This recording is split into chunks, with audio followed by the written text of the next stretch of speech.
Wangkhem Kendragi MLA amasung MPCCI gi President K. Megachandra ngasi Wangkhem Kendragi Yairpok Singada Mahairoi Chamakunda School Bag yenthokkhre.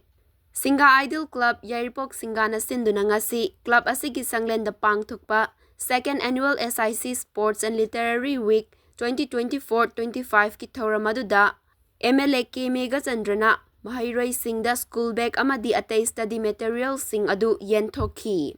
Ngasigi thoramaduga mari lainana wa ngangbada MLA K. Megachandrana hai Haujiki matamda angangsingda mahai tambiba haiba asida lairik khakta tambana mapung faba oidare angangsingbu mapung faba mahai tamba haiba asida tongan balamda haithoi singthoi hanba changi maramaduna angangsingbu lam khudingmakta hayannaba hotnabada laikai club amadi mama mapa oibasinggi thodang yamna chawi ngasi Maheiroising damak mahai tambada changdaba yadaba polam khara piriba asi MLA gi lamjing makhada kendra asigi chawkhat thorangi damak lingkhat khiba One Home Koba Society amagi makhada pibani ngasi asi tharaga One Home na Maheiroising da mateng pangba asi ahumlak subani ngasi gi thoramaduda Singa Idol Club ki President Secretary amadi atay member kayanasu sarukya khi.